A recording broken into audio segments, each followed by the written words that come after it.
war will not be ended at any time. If you feel war is finished, sorry, sir. It is just an intermission. It is a time to prepare, to be ready for another war.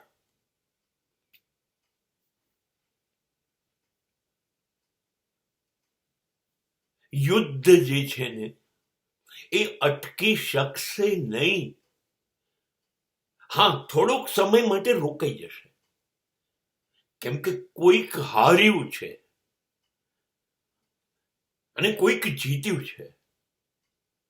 જે જીત્યું છે એ જીત ઉજવતું હશે, જે હાર્યું છે એ લાચાર છે,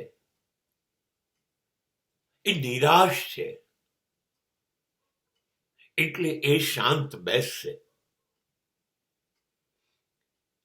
પણ એના મનમાંથી પરાજય, હાર, બદનામી નું કલંક કાયમી તમે હટાવી નહીં શકો, મિટાવી નહીં શકો. એ હાર એને જીવવા નહીં દે. જે હારી ગયો એ હાર પચાઈ નથી શકતો. એટલે એ હંમેશા એવું વિચારશે કે ક્યારે હવે હું એને હરાવું, મારે હવે જીતવું જ છે, મારે એને હરાવવો જ છે, મારે લડવું છે. હવે એ લડવામાં કઈ ભૂલ હતી એ શોધશે, વધુ મજબૂત થઈને લડશે, ફરી આવશે. એક યુદ્ધ પૂરું થાય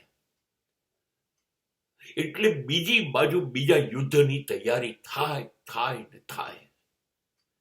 સમાજ ક્યારેય યુદ્ધ મુક્ત થશે નહીં. જે હારેલાઓ છે એ કાયમ બદલો લેશે. અને આ યુદ્ધ કેટલાક લોકોને મારી નાખ્યા વગર તો જીતાયું નહીં હોય.